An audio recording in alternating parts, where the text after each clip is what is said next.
Assalamualaikum warahmatullahi wabarakatuh. Halo teman-teman. Waalaikumsalam warahmatullahi Assalamualaikum wabarakatuh. warahmatullahi wabarakatuh. Hai Kak, Halo.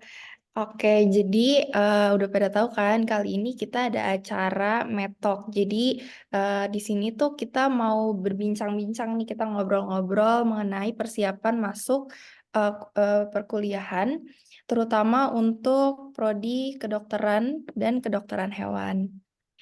Nah, sebelumnya perkenalkan dulu, namaku Sekar Azalia Alhuda dari Prodi Kedokteran, Pendidikan Dokter ya, angkatan 2023. Nah, di sini kita udah punya 3 narasumber nih. Kita kenalan dulu kali ya satu-satu. Mulai dari siapa dulu nih? Fitria dulu kali ya. Silakan Fitria. Oke, hai semuanya. Perkenalkan, nama aku Fitria Eka Mikitanu. Biasanya dipanggil Fitria. Aku berasal dari Kalimantan Barat dan aku juga angkatan 2023 di Fakultas Kedokteran UNP. Oke, terima kasih. Sehat Fitria. Cerah banget hari ini. Sehat. Oke, kita move on ya ke Kak Rofif. Nih, puasa nggak Rofif? Alhamdulillah puasa Kak Sekar. Alhamdulillah. Em, Baiklah kalau gitu perkenalkan teman-teman, nama aku Muhammad Rofif Az-Zuhri, asal dari Sumatera Utara dan dari angkatan Pendidikan Dokter 2023. Oke, lanjut mungkin Kak Zidan. oke, perkenalkan teman-teman semuanya, nama saya M. Zidan Rusyadi, mungkin teman-teman bisa panggil Zidan. Saya berasal dari Sumatera Barat, tepatnya di Pasaman Barat, Ujung Gading, Oh, Nagari Ujung Gading. oke. Tadi aku lupa perkenalan kali ya, asal aku dari Bogor, Jawa Barat gitu. Jadi eh aku sama Fitria nih lumayan jauh nih asalnya nih ya. Nanti mungkin kita bisa sharing gimana kehidupan di Sumatera ini ya. Karena asal kita bukan dari Sumatera. Ya Oke. benar. Nah, di sini tuh kita udah nyiapin beberapa pertanyaan yang akan ditujukan ke para narasumber kita. Nah, pertanyaan-pertanyaan ini apa ya, frequently asked question mungkin ya, yang sering ditanyain para calon mahasiswa baru untuk masuk kuliah, terutama untuk ini nih, masuk kedokteran hewan, kedokteran pendidikan dokter. Kita mulai aja kalian. Nah, eh kita mulai dari UNP nih. Kenapa kepikiran masuk UNP? Padahal FK-nya baru. Siapa nih yang mau jawab? Mungkin Fitria mau? Silakan. Oke. Nah, jadi kenapa aku kepikiran untuk masuk FK UNP? Nah, jadi aku tahu kalau UNP buka FK tuh dari TikTok teman-teman. Jadi walaupun kita scroll TikTok, ternyata itu tuh bisa menentukan masa depan kita gitu. Nah, nah, jadi aku kan anak Kalimantan nih, nggak pernah tuh ke Pulau Sumatera. Jadi kalau misalnya nggak ada alasan kuliah gitu, jadi mungkin aku nggak bakal pernah ke Sumatera. Jadi kayaknya aku pengen deh coba ke Sumatera. Nah terus aku search juga, ternyata em, FK UNP itu berada di Bukit Tinggi. Nah, waktu aku cari tentang Bukit Tinggi, ternyata tuh kayak ada jam gadang yang sering aku lihat waktu SD gitu kan. Pasti teman-teman juga kalau waktu SD tuh kayak ada pertanyaan soal-soal pasti jam gadang tuh sering ditanyain tuh. Nah, terus katanya juga Bukit Tinggi itu kota wisata gitu. Jadi kayak, wow, kayaknya aku tertarik deh untuk ke situ. Oke, sama sih. Aku juga kan dari Bogor ya jauh. Jadi dengar-dengar tentang UNP nih dari sosial media waktu itu di Instagram kalau nggak salah. Terus tertarik gitu, terutama karena lokasinya di Bukit Tinggi, suasananya adem, kurang lebih sama lah sama Bogor, malah mungkin lebih dingin, lebih adem. Jadi aku tertarik gitu. Mungkin dari apa lagi nih yang mau jawab, Profif? Boleh Kak Sekar. Kalau aku ya, kalau aku ini tertarik dengan visi misi UNP, di mana yang aku dapat dari info dari media sosial juga, di mana dia mengatakan bahwa visinya adalah menghasilkan dokter yang bermartabat dan unggul, terutama dalam manajemen risiko kesehatan bencana alam.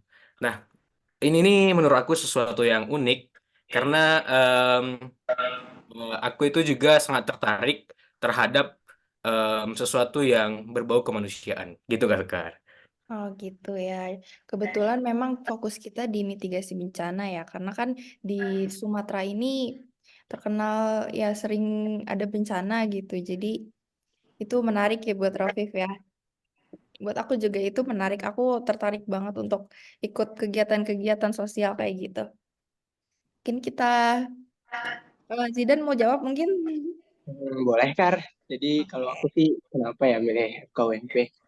Karena salah satunya tuh letaknya strategis ya di Bukit Tinggi itu kotanya adem.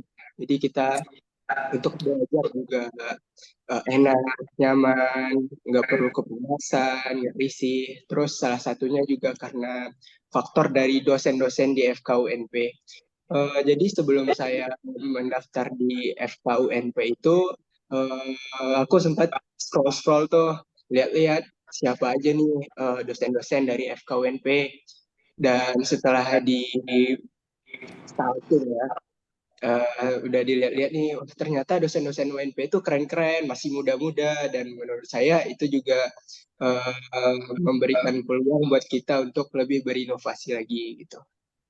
Nah, aku setuju banget yang sama-sama Zidan. Kalau dosen-dosen UNP ini keren-keren, terus karena masih muda-muda, itu pada semangat-semangat juga nih untuk ngajarin kita. Nanti mungkin kita bahas lagi ya. Nah, kedokteran. Ngomongin tentang kedokteran, siapa sih yang gak mau ya kan? Setuju dong. Setuju gak? Setuju banget. Setuju Setuju banget. banget, Kak. Ini tuh jurusan yang lumayan diincar orang-orang gak sih? Benar, Dan benar. ya, Bener-bener. karena peminatnya banyak, pasti juga rintangannya nggak gampang, ya Kak. Benar, Aku benar. mau tanya dulu nih, persiapan masuk kedokteran tuh kayak gimana sih? Susahnya kayak gimana sih? Dari, coba dulu, Rafif mungkin. Baik, Kak. Em, tantangannya ya, Langkah-langkah persiapannya. langkah-langkah persiapan yang harus kita tempuh gitu ya. Yang pertama adalah ini berdasarkan dari pengalaman aku ya. Kita harus pahami minat bakat kita. Eh, kita merenung apakah memang kita benar-benar minat nih. Kita benar-benar minat nggak untuk masuk ke kedokteran. Nah, kalau kita udah merenungkan, kita dapat jawaban dari diri kita. Kemarin aku dapat jawabannya adalah, oh aku siap nih, aku siap. Oke, kalau aku udah siap, maka apa hal selanjutnya yang harus aku lakukan? Nah, hal yang selanjutnya adalah minta restu dari orang tua. Nah, ketika aku udah dapat restu dari orang tua em, dan orang tua aku yes, nah di situ aku udah mulai eh, persiapin persiapin nih apa aja yang bakal aku tempuh nantinya. Yang pertama adalah SNBP. SNBP itu em, di mana aku berusaha mempersiapkan nilai-nilai rapor aku dengan baik. Tapi belum rezeki di SNBP. Nah, aku siapin SNBT. Nah, SNBT di sini aku persiapin em, gimana caranya supaya SNBT aku ini nilainya tinggi. Caranya adalah yang pertama itu kita harus buat list materi yang menurut kita penting. Nah, kemudian kita harus pelajari list materi itu dan nggak lupa dengan latihan-latihan soal juga. Nah, dengan latihan soal ini mungkin em, bisa memudahkan kita dalam menjawab soal nantinya. Gitu sih, Kak. Kan? Wih, sangat terperinci ya jawabannya. Boleh, boleh, boleh. Berarti tadi tekadnya harus kuat dulu gitu ya, biar bisa. Iya, benar. Kalau ngejarnya nih semangat gitu ya. Iya, benar, Kak. Setuju. Kalau Fitria gimana?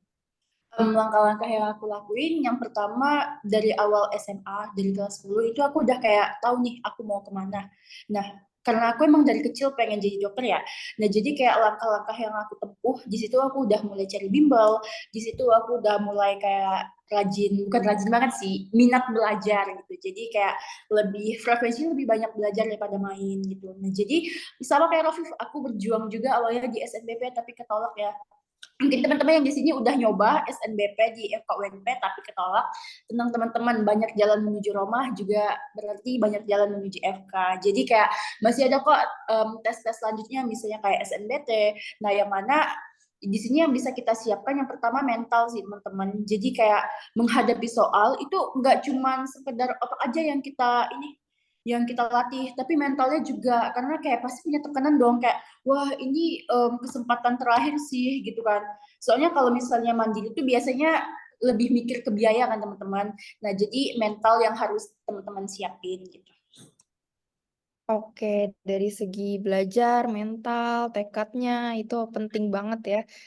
Ngomongin tentang waktu belajar nih, coba aku mau tanya Zidan deh. Cara efektif Zidan untuk belajar kedokteran, masuk kedokteran nih gimana nih?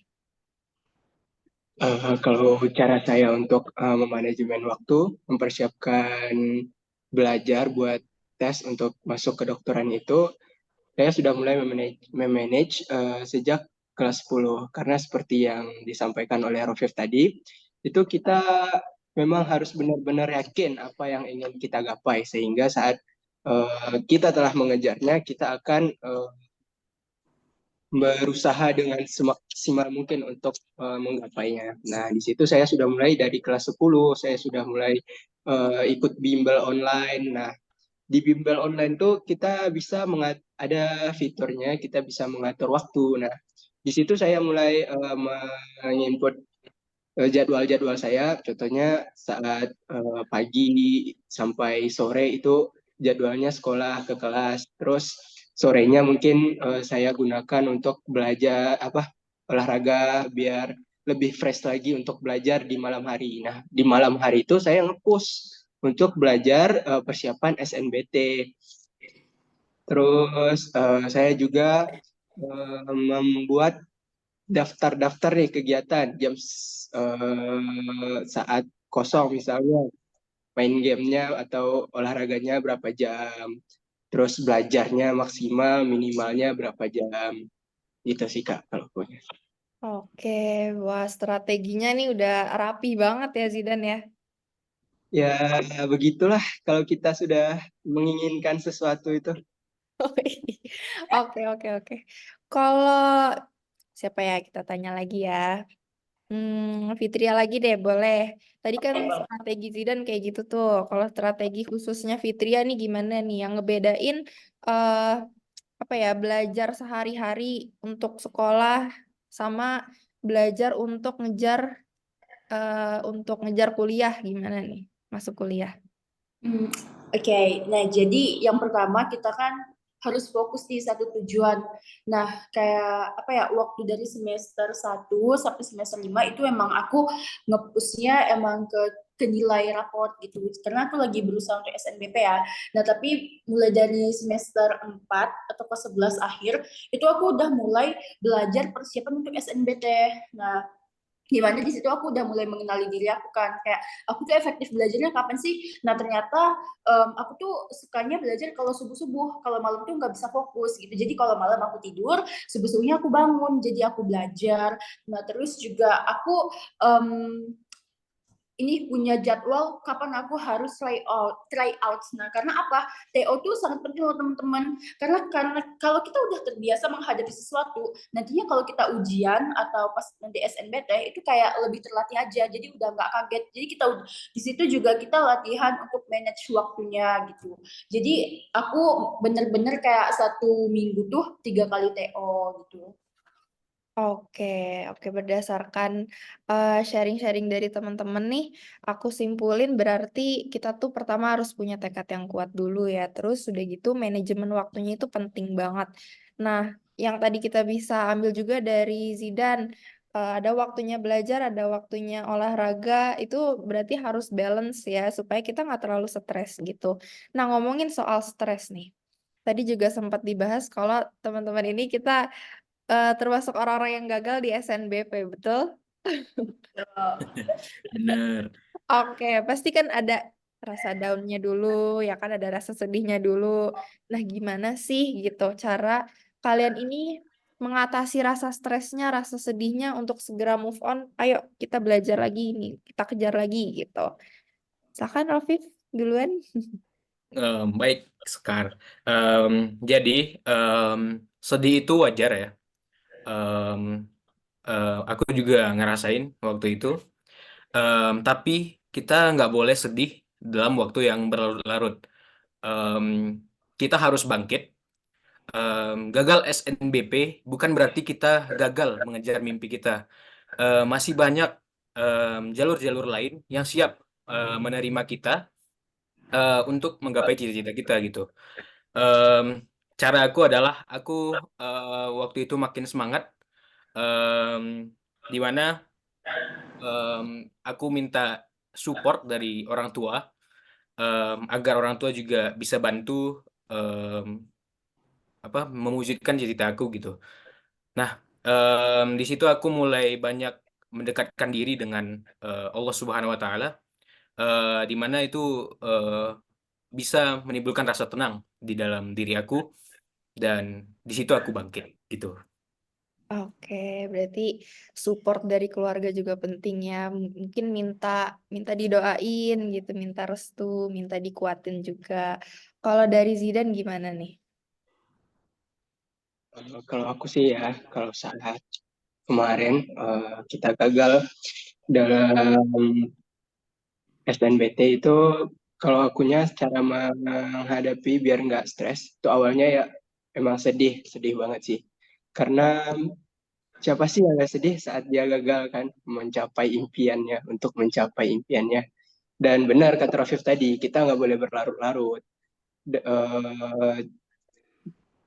Cara saya mengatasinya itu dengan sama seperti Rafiq itu dengan beribadah, berdoa, curhat kepada Allah, curhat di setiap sujud-sujud dalam sholat kita. Itu emang benar-benar sangat membantu menenangkan hati. Dan keluarga juga mensupport. Saya juga sering meminta nasihat-nasihat dari orang tua, dari kakak, dari keluarga lah. Dan saya juga sering sharing-sharing dengan teman-teman yang udah lulus maupun yang sama-sama gagal gitu. Apa sih yang dirasakan, apa sih rahasianya gitu.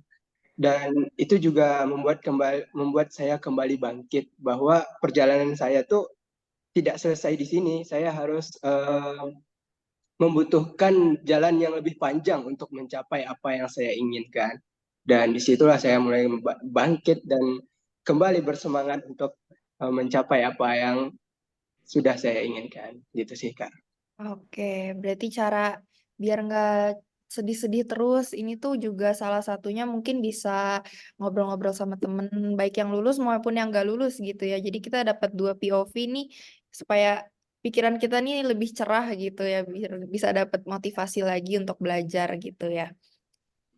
Oke, kalau gitu, nah pasti kan selama proses kalian belajar untuk menuju SNBT ini pasti ada dong stresnya masih, terus juga tekanan-tekanan kayak kalian nih ngerasa pressure gue harus lulus nih di sini gitu. Nah, itu gimana tuh cara menghilangkan stres akibat tekanan mungkin dari keluarga, mungkin dari teman, mungkin dari diri sendiri. Itu gimana tuh Fitria? Bisa sharing mungkin? Oke, jadi waktu di saat gagal SNBP itu memang sedih sih, karena ada beberapa teman itu yang udah lulus gitu di kedokteran juga. Nah, jadi langkah yang aku buat supaya aku nggak sedih banget, itu yang pertama aku cari lingkungan yang bisa ngedukung aku gitu. Mungkin kayak dari teman-teman yang gagal juga, tapi yang semangat untuk belajar SNBT. Nah, kebetulan itu kayak kami ada berenam itu gagal semua pertemuan waktu di SMA, tapi sama-sama pengen masuk kedokteran. Nah, tapi di sini kayak rata-rata anak ambis-ambis semua kan. Nah, jadi kayak di sini kita jadinya saling support gitu. Jadi kayak nggak ada yang ngejatuhin satu sama yang lain. Jadi kita kayak pagi-pagi, kan waktu abis ujian tuh udah libur kan ya. Nah, jadi kayak pagi-pagi ada yang ngebangunin semua, ayo kita belajar gitu, siang, malam. Nah, tapi kita juga misalnya kayak 3 hari sekali nih, kita kayak jalan-jalan gitu. Nah, jadi kayak kita enjoy belajarnya. Misalnya wah 3 hari lagi aku bakal jalan-jalan nih, jadi hari ini aku harus semangat gitu.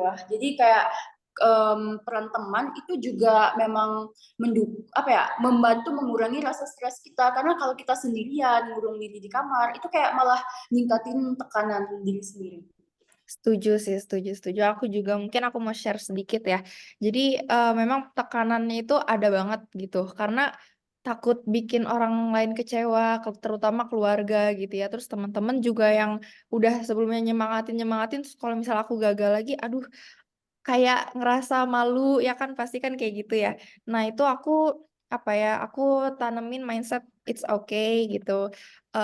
Everything will be fine. Terus juga bener sih ada cari temen yang memang mungkin senasib, terus juga semangat belajarnya tinggi gitu. Jadi kita kayak we're in this together, ayo kita bangkit gitu.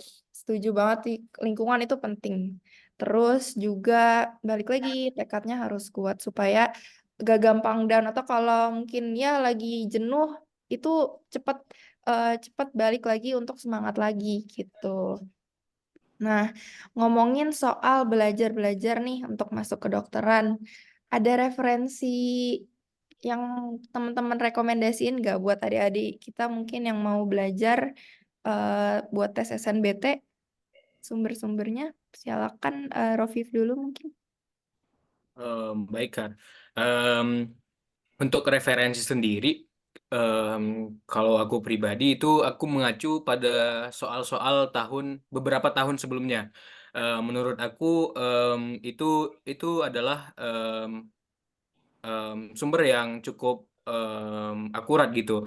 Karena kan dari soal-soal tahun sebelumnya ya, itu nggak akan beda jauh dengan soal yang akan kita hadapi di tahun ini. Nah, kemudian juga aku suka belajar dari YouTube, di mana di YouTube ini sangat banyak ya bimbel-bimbel yang em, yang membantu kita gitu dalam cara menguasai materi dan mengerjakan soal-soal SNBT nantinya. Kemudian juga aku ikut bimbel online maupun offline, di mana bimbel online ini biasanya dia akan menyediakan tryout. Nah, kita harus rutin ikut dalam tryout itu supaya kita terbiasa nanti dalam mengerjakan soal. Mungkin itu sih. Kak. Oke. Berarti kuncinya cari-cari soal-soal tahun-tahun sebelumnya gitu ya. Oke, selanjutnya mungkin Fitria boleh. Zidan dulu deh, Zidan. Gimana nih? Kalau aku kurang lebih sih nggak jauh berbeda dengan Rofif ya. Referensi kita tuh nyari-nyari soal-soal tahun-tahun sebelumnya, terus belajar juga dari YouTube, dan saya juga mengikuti dua bimbel, bimbel ya. Yang satunya online dan satunya offline langsung. Nah, di situ juga saya banyak sekali mendapatkan contoh-contoh soal-soal latihan dan materi-materi mengenai SNBT di bimbel-bimbel tersebut, dan juga TO-TO-nya juga sangat membantu, dan karena jadwalnya sudah dibuatkan, nah kita tinggal menyesuaikan dan mengikuti apa yang telah dijadwalkan oleh pihak dari bimbel. Mungkin dari aku gitu nih sekarang. Oke, kalau Fitria gimana nih? Nah, kalau aku sendiri itu aku dulu waktu SMA tuh kan ini ikut bimbel gajah ya. Kalau teman-teman banyak yang tahu tuh yang namanya bimbel gajah. Nah, di situ juga udah banyak tuh latihan-latihan soal. Nah, jadi kayak kita di situ juga ada kayak perlomba-lombanya gitu kan. Siapa yang banyak ngerjain soal nanti dapat hadiah. Nah, itu jadi kayak penyemangat kita. Nah, terus aku juga pakai bukunya tuh mungkin teman-teman bisa cari tuh ada 2 buku yang paling familiar untuk anak-anak pengejar SNBT. Mau cari di IG atau di platform TikTok itu pasti bakal muncul tuh. Nah, kata aku bukunya bagus banget soalnya di situ pembahasannya bagus dan juga contoh-contoh soalnya juga bagus. Nah, kayak yang Rof bilang tadi, dia kan belajar dari soal-soal sebelumnya tuh. Nah, jadi di 2 buku itu mencakup dia kayak merangkum soal-soal SNBT sebelumnya. Nah, jadi di situ emang referensinya banyak banget. Nah, terus yang terakhir tuh ada di bimbel ada bimbel biru. Itu contoh apa ya? Logonya tuh mirip dengan YouTube gitu. Nah, jadi di situ itu pokoknya dia tuh tryoutnya tuh bagus banget dan pembahasan tuh bagus-bagus banget. Soalnya tuh di situ kayak soal yang hype, tapi di situ yang melatih otak kita untuk berpikir gitu. Oke, kalau aku juga mau sharing deh. Aku tuh kebetulan bimbel di nama bimbel I. Kalau kalian tahu, yang suka nempel-nempel soal di buku. Nah, itu tuh. Terus juga tips dari aku. Jadi eh coba apa ya, deketin gurunya, terus tanya-tanya soal-soal tuh tipe-tipenya kayak gimana, terus bahas soal bareng guru. Nah, nanti tuh biasanya guru itu bakal apa ya, ngasih tahu, oh ini tuh biasanya yang tahun kemarin tuh pertanyaannya kayak gini loh, tipe soalnya tuh kayak gini loh, kayak gitu. Jadi itu tuh nambah apa ya, insight kita supaya oh ternyata kalau untuk soal yang tipenya kayak gitu variasinya banyak gitu. Nah, biasanya juga guru itu nyimpen soal-soal tahun lalu yang sharing dari kakak-kakak kelas kita gitu. Nah, itu mungkin bisa kalian terapkan ke guru-guru les kalian. Terus buat yang gak les, banyak kok eh, tryout online. Kalau kalian cari di Instagram tuh pasti banyak banget. Cari aja UTBK, nah itu pasti keluar deh. Terus juga kalau buku yang menurut aku bagus, mungkin buku UE ya, itu rangkumannya bagus banget ya. Setuju ya Fitri ya? Iya benar. Sama Oke. Raja, buku Raja ya. Oke, oke. Oke, mungkin itu bisa menginspirasi teman-teman yang mau nambah-nambah sumber belajar.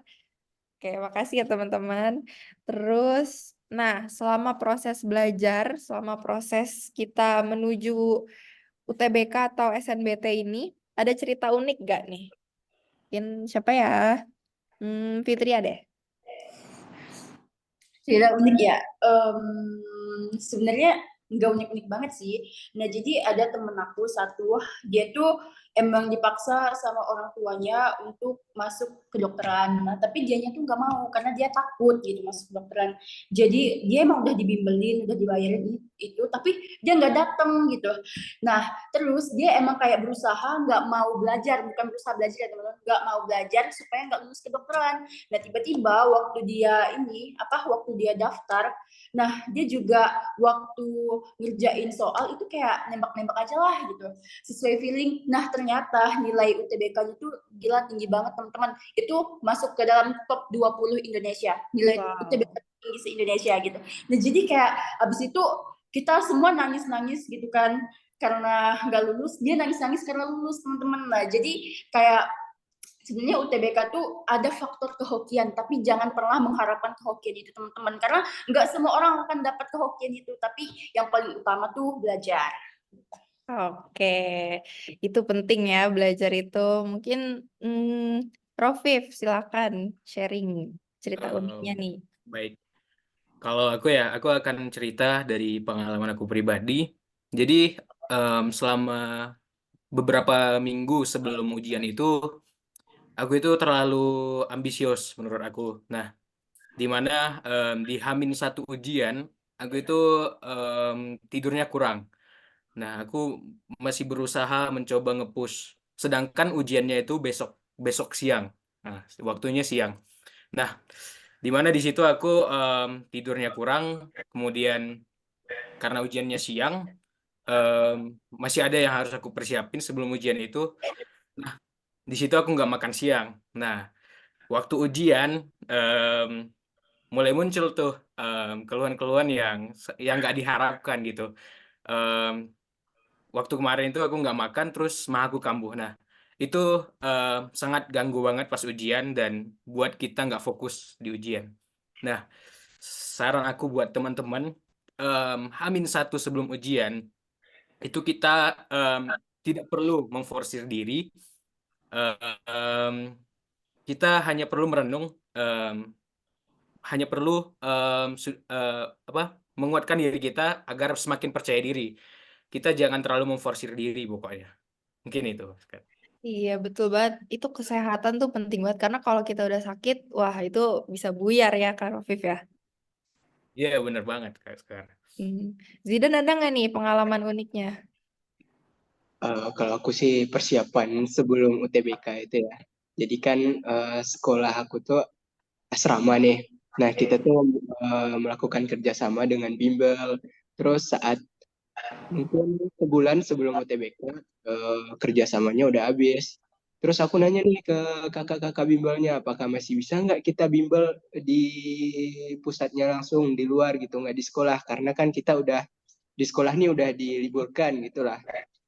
Terus akhirnya kakaknya ngejawab bisa. Dan itu saya pertama kali ngekos, pertama kali ngekos di luar. Kan karena sebelumnya aku tuh asrama, bisa dibilang kayak pesantren lah. Terus di situ kita nggak punya motor, tapi eh, kakak-kakak bimbel nih ngarahin, besok kalian ke bimbel yang di sini ya, besok kalian ke gedung yang di sini ya, dan jaraknya tuh nggak deket. Nah di situ aku mulai kadang berjalan, itu jalan jaraknya bisa 1 sampai 2 kilo, itu jalan kaki aja biar hemat gitu, anak kosan kan. Terus kadang juga naik angkot bareng temen tuh bertiga.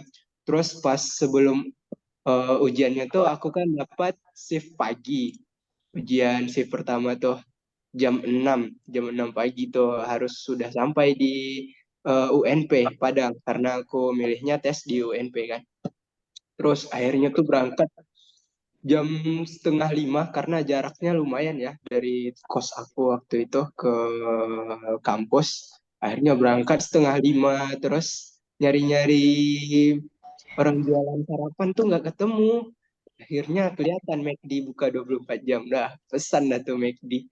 Ya, lumayan lah banyak banyak habis di situ kan karena lumayan harganya.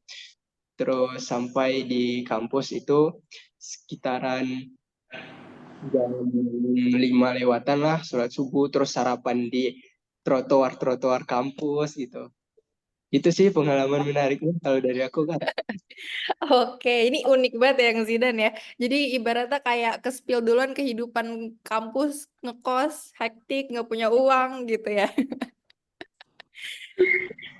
Gitu. Oke, kalau kalau dari aku sendiri nih, aku juga itu memorable banget dong Zidan Iya dong, di trotoar. ingat banget tuh.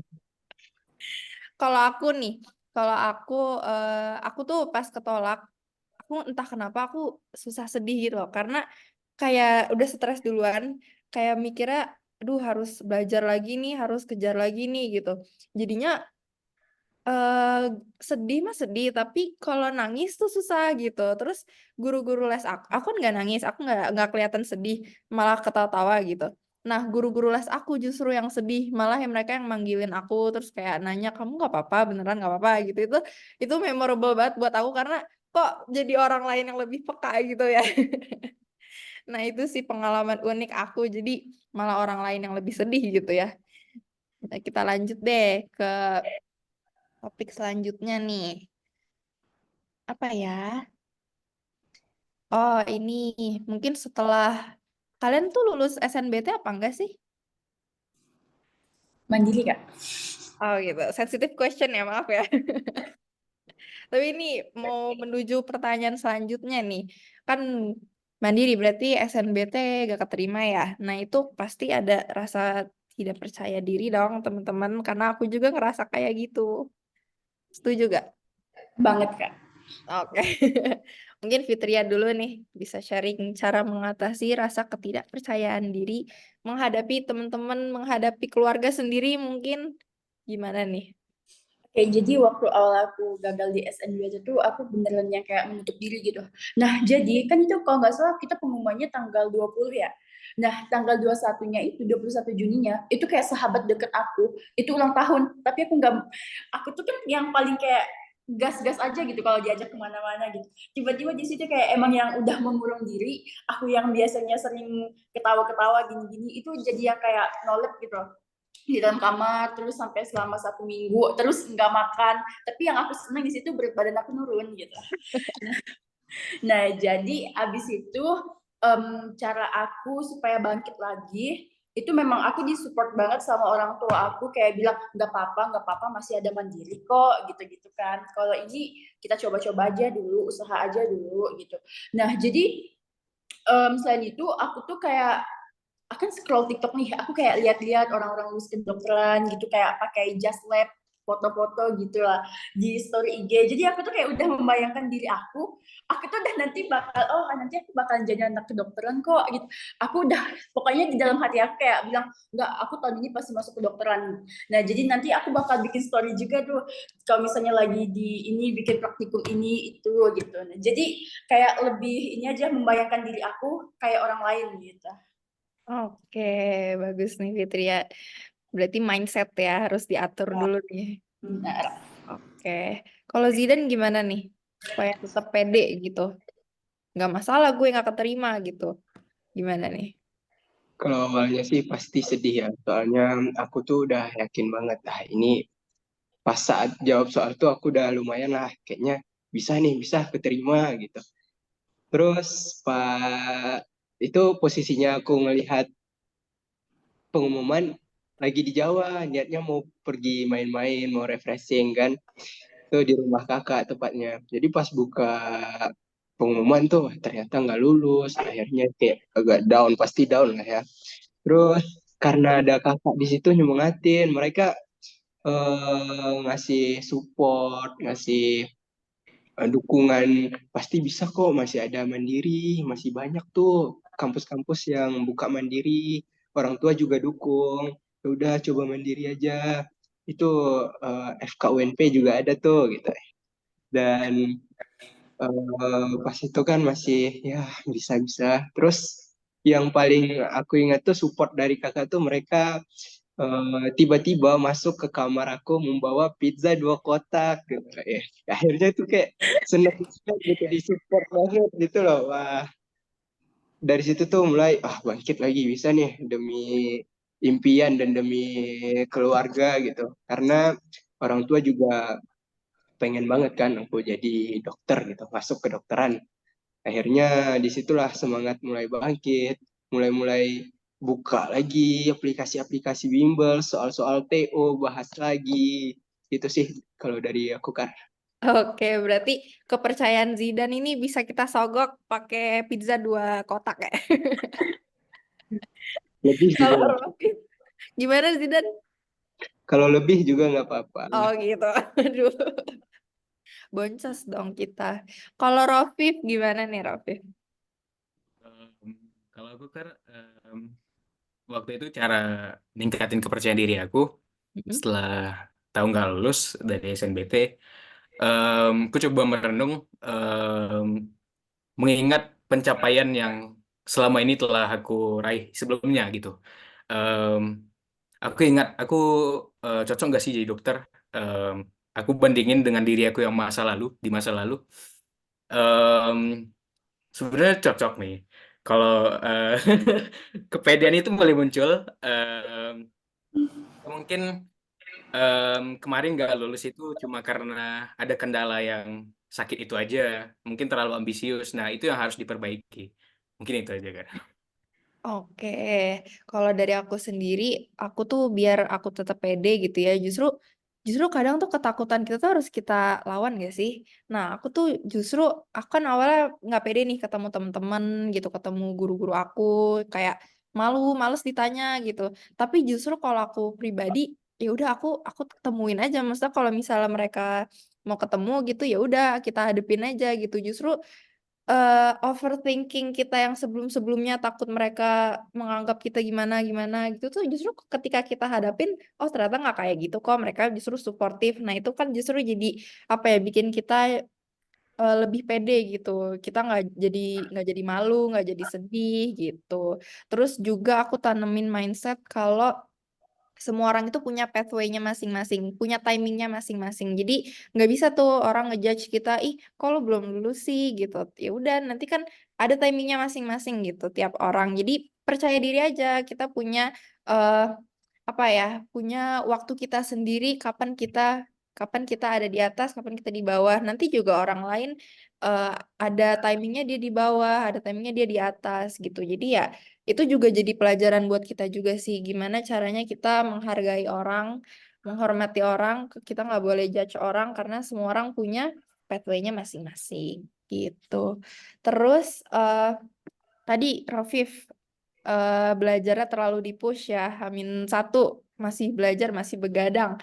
Nah, itu salah satu yang mungkin jadi pelajaran buat Rafif ya. Ada lagi nggak Rafif? Menurut Rafif yang kesalahan yang biasanya dilakuin gitu ketika selama proses persiapan ujian ini gitu. Em, yang paling sering itu sih menunda-nunda belajar ya. Em, di mana kita sibuk dengan hal-hal yang bisa dikatakan tidak bermanfaat, hanya hiburan semata. Em, itu sih yang paling sering em, apa menjangkiti para calon-calon mahasiswa gitu. Bahkan kayaknya bukan calon maba juga ya, bahkan sampai mabanya pun juga apa mahasiswanya pun juga kalau nunda-nunda itu penyakit penyakit banget ya. Ya benar-benar. Itu reminder buat kita semua sih, bukan buat maba doang. Oke, kalau Fitria gimana nih? Menurut Fitria apa sih kesalahan eh para adik-adik atau kita sendiri mungkin dulu yang pernah dilakuin ketika proses persiapan ujian? Mungkin kurang lebih sama ya, sama yang kayak dijelasin Rofif.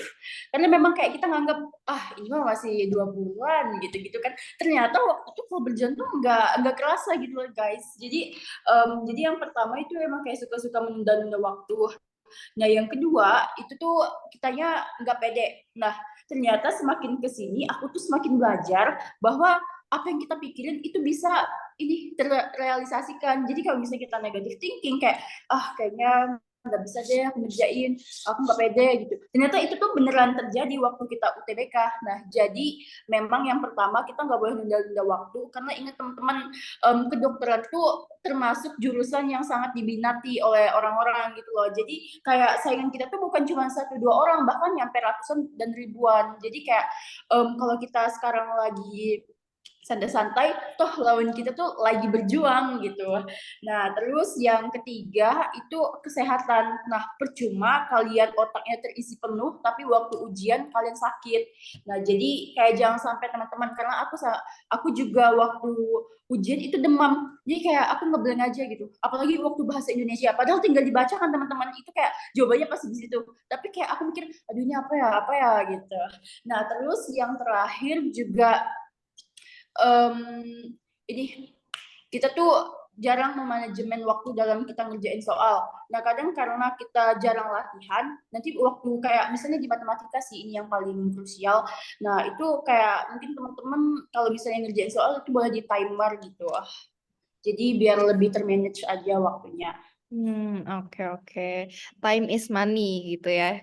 Jadi kita benar-benar harus bisa memanfaatkan itu dan latihan dari sekarang untuk apa namanya kerjain soal nih ditargetin waktunya sekian sekian karena kan seperti yang kita tahu SNBT juga waktunya terbatas kan, nggak bisa seenak-enaknya kita gitu. Sama tadi you are what you think. Itu yang aku dapat juga dari Fitria ya karena mindset kita nih kalau misalnya aduh takut gagal, gagal malah nanti malah beneran gagal gitu. Jadi yakinin dulu diri kita, jangan down dulu gitu ya. Nah, aku tuh tadi masih tertarik sama yang Zidan ceritain tadi gitu. Dimana Zidan ini ada waktunya dia olahraga, ada waktunya dia belajar gitu. Nah, gimana sih Zidan cara bikin balance antara waktu belajar sama mungkin kegiatan-kegiatan selain persiapan UTBK-nya gitu? Mungkin ikut ekstrakurikuler atau apa gitu. Cara balance-nya gimana? Kalau aku sih mungkin udah disampaikan ya secara garis besar tadi dengan memanajemen waktu tadi. Jadi kita telah menjadwalkan sesuatu hal tuh dan sudah dituliskan mungkin bisa di dalam kertas ataupun bisa di gadget atau di laptop.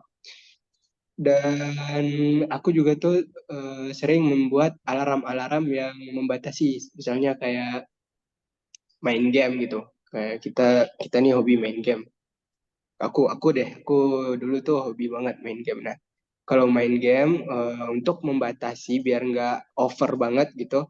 Jadi setiap pas sebelum memulai main game tuh aku kadang-kadang sering sih membuat alarm biar kita tuh nggak lupa waktu karena keasikan main game. Nah, saat bunyi alarmnya tuh kan udah ada nih dibuat captionnya apa gitu saatnya belajar atau bahas soal gitu. Terus dari ininya juga dari jadwal sekolah kan udah ada tuh, udah dijadwalkan juga saat-saat kita waktu olahraga kapan, saat ekstrakurikulernya kapan, terus waktu belajarnya juga kapan. Jadi mengikuti peraturan yang sudah ada itu juga sangat membantu kita dalam manajemen waktu, menempatkan sesuatu itu pada tempatnya. Gitu sih kalau dari aku. Oke, terima kasih Zidan sharingnya. Kalau Fitria, setahu aku nih Fitria ini ya aktif banget nih di sekolah nih, bener gak? Lumayan mungkin ya. Ya, iya bisa Ikut dikatakan. panitia-panitia gitu gak sih Fit? Iya, kebetulan dulu aku juga ketua MPK kan, jadi aku juga sering Wih. pramuka ini itu. Aku emang suka berorganisasi. Aku lebih suka turun terjun ke lapangan sebenarnya daripada harus duduk diam dan belajar gitu. Oke, Tapi nah mungkin boleh sharing nih. Gimana caranya nih ngatur waktunya tuh? Kan tadi sibuk banget tuh kayaknya di sekolah ya. ya benar. Cara ngaturnya tuh kayak gini sih, aku bikin distraksi, jadi kayak di wallpaper aku tuh bikin kayak ayo belajar gitu. Nah, jadi aku kayak ada yang ngawasin, jadi setiap mau buka HP tuh kayak ayo belajar. Nah, jadi aku tuh kayak rasa sendiri gitu loh, kayak wah hari ini aku belum belajar ya gitu. Ya udah aku belajar gitu. Nah, terus juga cara manage waktunya apa ya? Cintai belajar. Anggap aja belajar tuh kebutuhan gitu, bukan kewajiban. Kalau misalnya nganggap kayak nasi nih, kalau kamu nggak makan nasi seharian pasti lemes kan. Jadi kayak nganggap belajar, kalau nggak belajar sehari itu berarti kayak kamu nggak dapat asupan gitu. Nah jadi karena aku cinta belajar, ya udah makanya kayak setiap hari tuh pasti ada waktunya untuk belajar. Dan aku kan paling suka belajar tuh subuh-subuh ya. Jadi karena aku seharian udah capek beraktivitas, berorganisasi dan lain sebagainya. Nah jadi jam 8 malam abis balik les itu aku langsung tidur, subuh-subuhnya jam 3:30 gitu aku bangun untuk belajar lagi.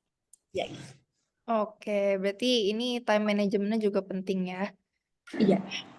Oke, aku mau sharing sedikit deh. Aku tuh dulu sebenarnya emang dari awal pengen banget masuk FK, tapi ketika gagal-gagal terus, itu tuh sempat berkurang gitu minatnya. Kayak, aduh capek udah apa jurusan lain aja ya gitu. Tapi karena support system aku tuh luar biasa kuatnya untuk meyakinkan aku tetap masuk FK gitu.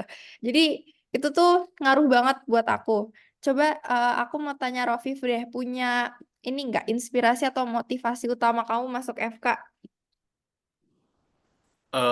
Jadi em, motivasi utamaku masuk FK itu adalah orang tua ya. Em, Harapan besar yang ditaruh oleh orang tuaku ke pundak aku gitu. Itu em, itu yang membuat memotivasi aku untuk masuk FK. Nah, kemudian ada cerita menarik nih dari pengalaman aku pribadi. Em, jadi ibu aku itu kan dokter juga nih. Nah, ternyata em, ketika aku baru lahir, dia tuh dapat tawaran untuk menjadi dokter spesialis. Nah, tapi karena aku masih kecil nih, masih bayi, em, dia tolak gitu. Nah, dia ceritain itu ke aku saat aku lagi down. Nah, itu yang buat aku bangkit gitu untuk membalaskan em, apa yang ibu aku nggak bisa kejar dulu. Mungkin itu. Wih, hebat salut nih buat orang tuanya Rofif ya. Kalau Zidan, siapa nih inspirasi utamanya? Kalau aku sih ya sama seperti Rofif itu keluarga dan diri sendiri juga. Jadi aku dulu tuh sebenarnya pas waktu kecil, waktu TK dan SD itu aku nggak sama ada sekali kepikiran buat jadi dokter. Aku tuh pengen jadi pemain timnas tuh sepak bola karena aku suka olahraga kan. Tapi orang tua tuh sering ngarahin aku buat jadi tenaga medis, lebih tepatnya dokter ya. Namun hobi aku juga nggak dihambat, malah didukung gitu. Kalau ada turnamen-turnamen juga orang tua ikut nonton. Tapi akhirnya seiring berjalannya waktu, udah SMP itu minat aku mulai berubah nih. Wah, kayaknya kedokteran itu keren deh, seru deh gitu. Karena sering melihat ayah kan sering mengobati pasien, mengobati orang-orang yang luka dari akibat jatuh dari motor, kecelakaan dan lain sebagainya. Itu membuat aku tertarik gitu. Akhirnya ketertarikan itulah yang membuat aku ingin banget pengen jadi dokter dan pengen masuk FK. Disitulah support system itu mungkin emang dari keluarga, dan ada juga tuh ada teman dekat itu, kita berdua udah janji pengen jadi dokter bareng gitu. Besok-besok kita bakalan kerja sama buat bangun rumah sakit gitu. Akhirnya salah satu motivasi aku buat jadi dokter itu salah satunya. Wih, itu temen dekatnya suportif banget ya. Punya cita-cita bareng lucu banget loh itu. Itu temen dekatnya cewek-cewek ya Zidan? Biar kita aja yang tahu. Oke, siap. Kalau Fitria sendiri nih, inspirasi utamanya siapa? Terus gimana cara, mungkin sekalian aja pertanyaannya, gimana cara kamu maintain atau menjaga motivasi itu supaya nggak hilang gitu? Oke, jadi dulu waktu aku kecil itu aku paling takut banget sama dokter. Karena aku tuh gak bisa minum obat yang tablet itu, terus aku takut disuntik. Nah, tapi itu ada satu dokter yang emang udah jadi langganan sih gitu. Jadi dokternya tuh kayak bisa ngambil hati aku gitu loh, kayak jadi nggak takut. Nah, jadi aku kayak, wih keren juga ya, kayak ada magic gitu. Nah, jadi aku kayak mikir, kayaknya kalau jadi dokter kayak seru juga ya. Kayak misalnya kita habis berobat nih ke dokter kayak bilang, makasih ya dok, gitu-gitu. Kayak kita jadi kayak ngerasa apa ya, kepengen juga gitu. Nah, jadi sebenarnya yang jadi role model aku tuh dokter yang waktu aku kecil itu. Jadi kayaknya keren banget nih bisa ngambil hati orang gitu, hati anak kecil gitu. Oh iya, pertanyaan kedua apa tadi? Cara maintain motivasi itu supaya nggak hilang. Sebenarnya punya lingkungan yang emang bener pengen kayak FK semua tuh bener-bener ngebuat kita kayak ayo kita masuk FK. Bisa dibilang FOMO sih, FOMO beneran FOMO gitu. Nah jadi kita tuh kayak udah, kan kita tuh berlima atau berenam karena yang satunya udah meninggal, tapi dia juga anak kedokteran juga, jadi sekarang tinggal berlima. Itu kayak nanti kalau kita udah ini, kita semua balik ke Kalimantan, itu kita foto bareng ya gitu. Pokoknya kayak kita harus jadi dokter bareng ya, nanti kan ini ada yang anak teknik sipil nih, nanti dia yang bangun rumah sakit, kita yang kerja, nah gitu.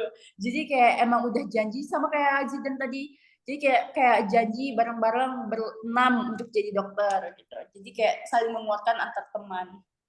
Oke, setuju banget sih, setuju banget. Itu penting sih, lingkungan juga. Terus apa ya? Ingat aja gitu cerita-cerita sumber motivasinya itu diingat terus gitu supaya ketika kamu down atau apa ya terkikis semangatnya itu bisa bangkit lagi gitu. Terus aku juga ini sih tips dari aku juga mungkin nonton-nonton ini video-video motivasi. Dulu tuh mungkin membosankan sekali ya, tapi ketika kita memang lagi down itu itu ngaruh banget buat aku gitu. Nah, tadi kan kita udah ngomongin nih persiapan itu dari dari segi mental, waktu itu kita udah ngomongin untuk persiapan masuk kedokteran, ujian-ujiannya nih. Nah, kalau untuk pada saat ujiannya sendiri, itu kan pasti ada rintangannya juga dong. Mungkin panik, mungkin gimana gitu kan. Mungkin Zidan boleh sharing rintangannya pada saat ujian. Kalau aku sih pas ujian itu rintangan yang paling berat ya waktu ya. Jadi per soal tuh kita emang harus cepat mengejar waktu gitu.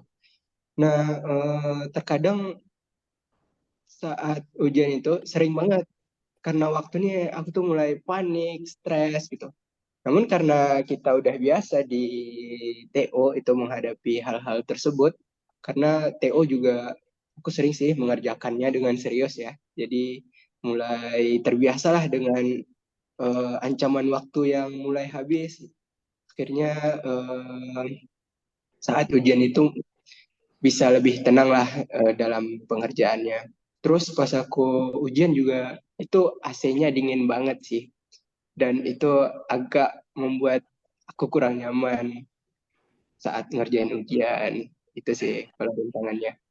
Oke. Oh ya, by the way, ini teman-teman kita bukannya nakut-nakutin ya, cuman ini kita sharing rintangan pada saat ujian supaya teman-teman ini bisa mempersiapkan diri. Kayak tadi apa ruangannya dingin, mungkin nanti pas ujian bisa pakai baju yang tebal gitu ya. Terus dikelola lagi stresnya, paniknya gitu ya. Ini bisa jadi tips juga buat teman-teman. Mungkin Rofif, kalau Rofif sendiri rintangannya pada saat ujian tuh apa? Baik, kalau rintangan yang aku rasain pas ujian itu adalah cemas sih. Em, Waktu ujian itu aku tegang banget, em, cemas, khawatir nggak bisa jawab soal. Nah, karena kecemasan aku sendiri, itu tuh mempersulit aku dalam menganalisis masalah apa sih yang ada di soal ini gitu. Nah, kemudian juga rintangannya itu tadi, em, waktu ujian tuh aku sakit, aku kambuh gitu. Em, nah, itu yang membuat aku terdistract saat ujian dan gak fokus lagi gitu. Oke, iya sih sama sih setuju sih. Aku juga gitu waktu itu. Kalau Fitria gimana? Em, aku kebelet pipis. Itu yang beneran kayak mengganggu banget karena emang dingin ya.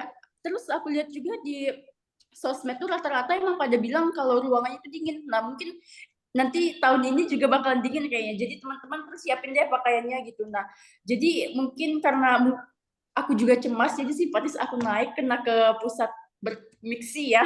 Konten jadi kayak pengen pipis gitu. Jadi emang itu beneran kayak ganggu banget. Jadi emang nggak bisa mikir juga gitu. Pokoknya pengen kebelet itu aja sih. Oke. Waduh, itu harusnya Fitria pipis dulu di awal ya. Udah padahal udah, Oh, cuman udah. karena emang dingin terus saraf simpatisnya naik, jadi ya udahlah gitu. Itu juga mungkin jadi bisa jadi catatan buat teman-teman nih yang suka pipis kalau kedinginan. Itu siap-siapin aja deh. Walaupun awalnya mungkin gak mau pipis, sebelum ujian mulai pipis dulu mendingan, ya nggak? Betul, betul. Benar-benar. Oke. Nah, tadi kan rintangannya udah nih. Ada ini nggak teman-teman? Ada trik khusus atau cara khusus kalian untuk ngejawab soal?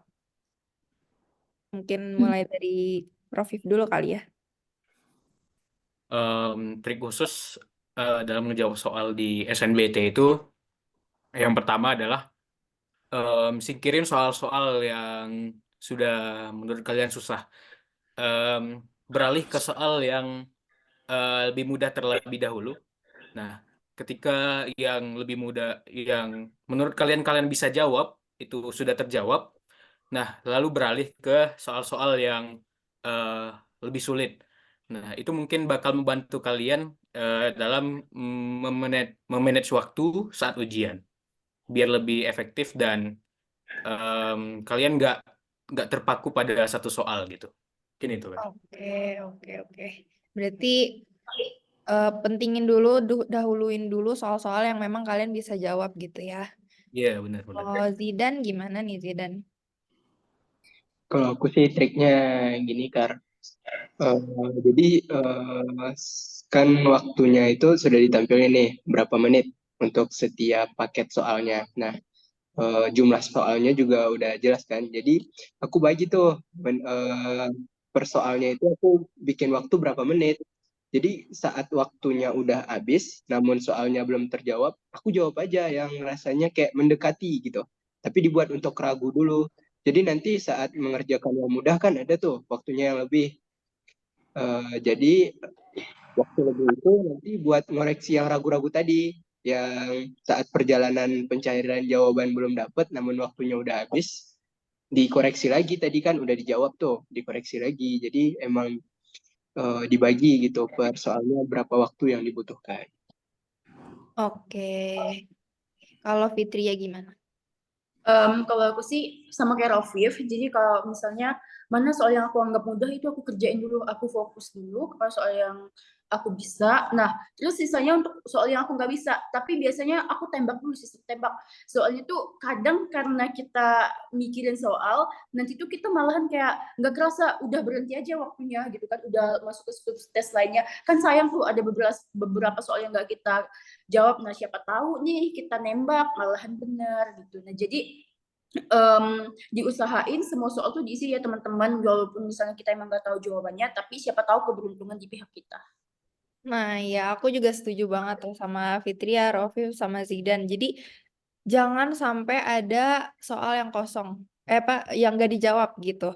Jawab aja semuanya, tapi prioritasin dulu yang memang kalian bisa. Nah, nanti yang soal yang kalian, aduh ini mah emang gak kebayang sama sekali cara jawabnya gimana, misalnya kayak gitu.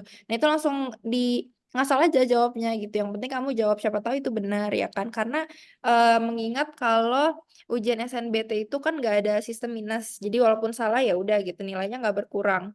Nah, itu penting sih menurut aku karena dari cerita teman-teman aku juga nih, mereka melakukan kesalahan karena waktunya udah habis, nggak sempat ngejawab yang belum kejawab gitu, nggak sempat ngasal gitu. Jadi kosong karena kalau kosong kan nilainya benar-benar kosong gitu, nggak ada kemungkinan untuk nambah nilai gitu kan. Siapa tahu benar.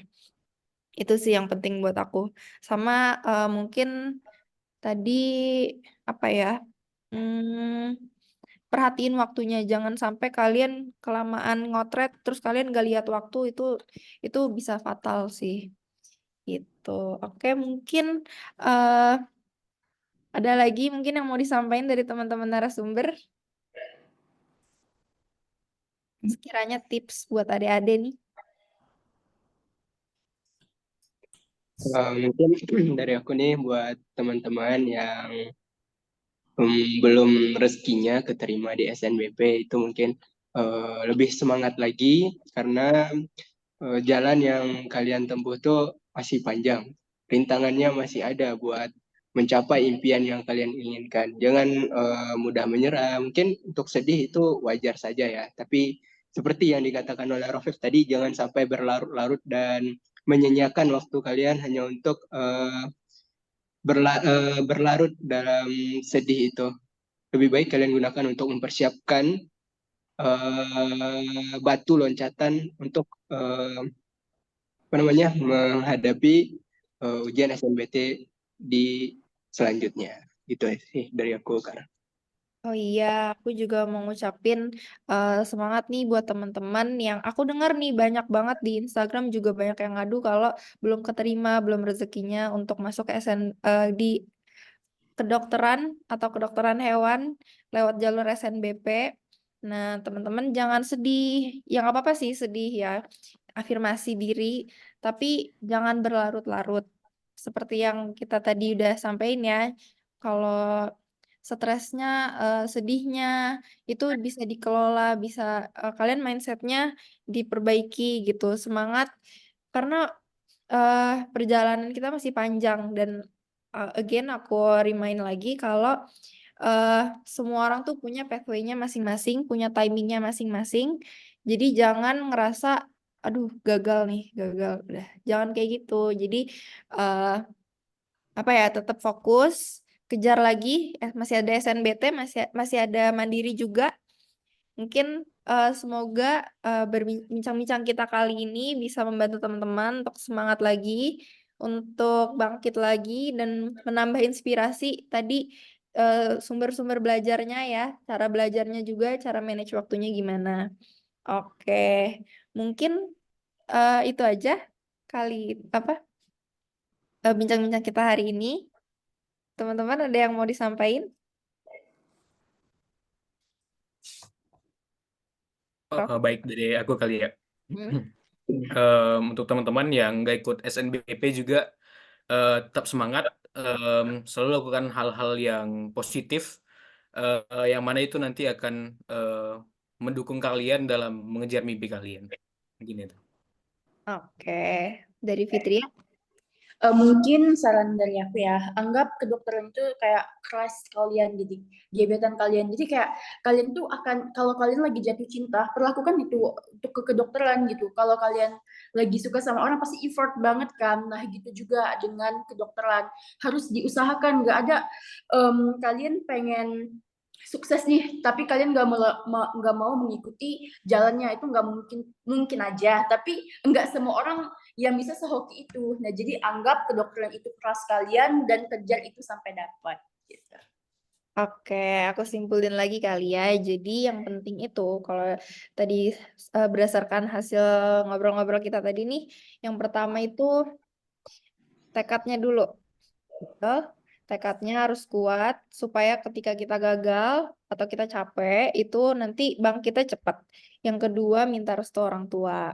Nah, minta doa, minta dukungan dari orang tua itu penting juga. Terus cari lingkungan yang support sistemnya itu kuat gitu. Bisa eh, apa ya, bikin kita semangat, bukan bikin kita ngerasa down atau eh, tambah malu atau gimana gitu ya. Terus yang keempat, manajemen waktu itu penting banget.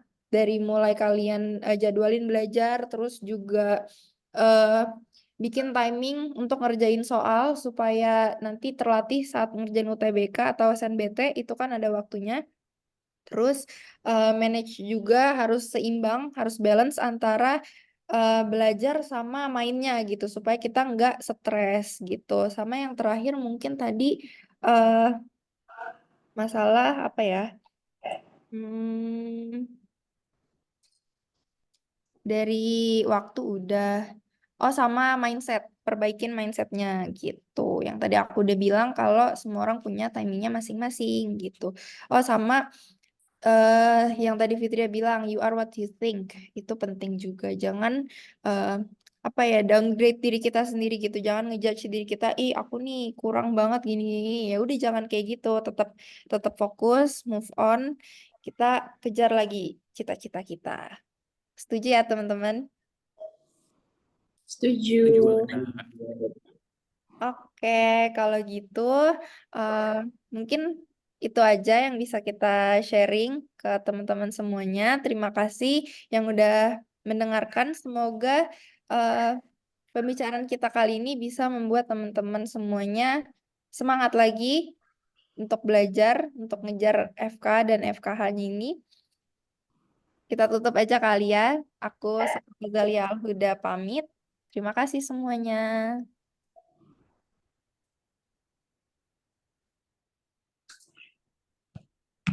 Eh, Terima kasih kakak, tunggu Ditunggu aku. ya teman-teman. Ditunggu menjadi bagian dari Fakultas Kedokteran UNP. Oh iya. Oh iya, tadi kan ada teman-teman Sekar. Tadi ada yang nanya aku nih, Oh iya kapan ya. kota dari SNBP, SNBT. Oh iya bentar ya.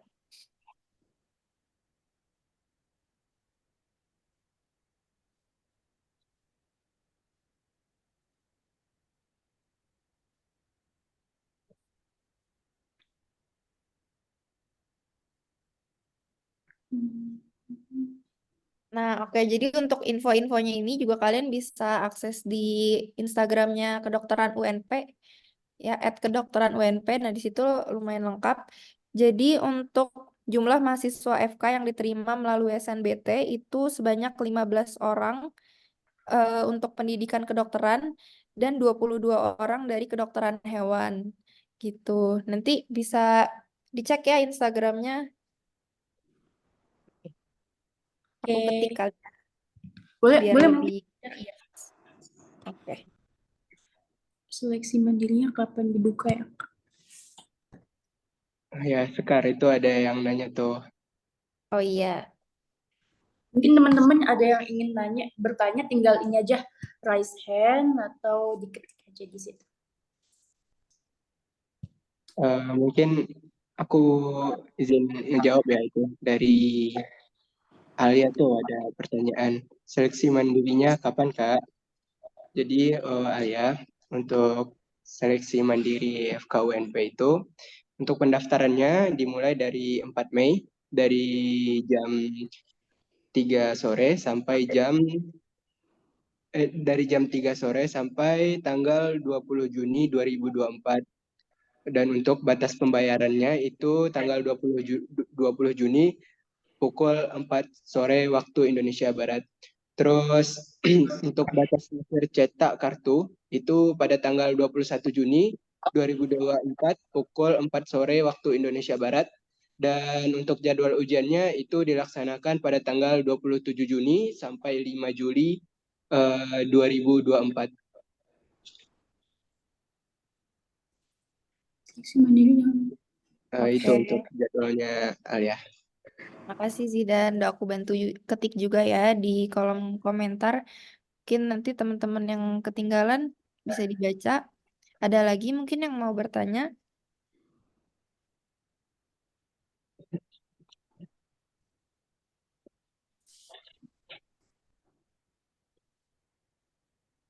Oke, kalau nggak ada, nanti mungkin yang teman-teman yang malu nanya di sini boleh nanya di Instagram ya. Itu Instagramnya udah aku ketik @kedokteran_UNP. Nanti bisa di DM aja. Kita coba bantu jawab di sana. Kalau gitu, ini udah satu kalimat dong tentang FKUNP. Coba ya, dari Zidan dulu boleh. Satu kalimat ya. Untuk teman-teman yang pengen masuk kedokteran itu jangan ragu-ragu deh untuk masuk kedokteran UNP karena kedokteran UNP itu keren banget. Oke, dari Rofif. Walaupun kedokteran UNP itu baru, em, kedokteran UNP pasti bisa melampaui universitas-universitas lainnya. Amin. Amin. Dari aku juga deh, aku juga yakin banget UNP ini bisa bersaing walaupun baru. Ini tuh keren banget, dosen-dosennya juga keren, teknik-tekniknya keren, terus teman-temannya juga pada semangat belajarnya. Ini pasti bisa deh ngalahin FF lain. Kalau dari Fitria gimana? Menurut aku FKUNP tuh keren banget karena apa? Dosennya tuh beneran yang kayak orang tua kita gitu loh. Kayak aku kan emang jauh nih dari Kalimantan, tapi emang kayak dosennya tuh care banget gitu. Oke, ini ada lagi nih yang makasih ya Fitria. Ada lagi nih yang nanya dari Alia, makasih Bang. Jalur mandiri dari nilai rapot atau skor UTBK katanya ada ya, Kak? Ada, dua-duanya ada. Nanti pantengin terus ya Instagramnya, bakal di situ lengkap informasinya. Gitu. Nah, mungkin teman-teman ini udah waktu menuju berbuka puasa ya. Kita cukupkan aja kali ya. Nanti mungkin ada sharing-sharing lagi di Instagram. Ditunggu aja. Kita tutup. Aku Skar Azalia pamit. Terima kasih. Assalamualaikum warahmatullahi wabarakatuh. Waalaikumsalam Waalaikumsalam warahmatullahi warahmatullahi wabarakatuh. wabarakatuh. Terima kasih semuanya teman-teman. Terima kasih teman-teman. Tunggu kehadirannya di FKUNP. Iya, Ditunggu banget. ditunggu ya teman-teman. Tunggu aku, Kak. Siap. Iya. Semangat belajarnya ya. Banget, pasti bisa. Tuh.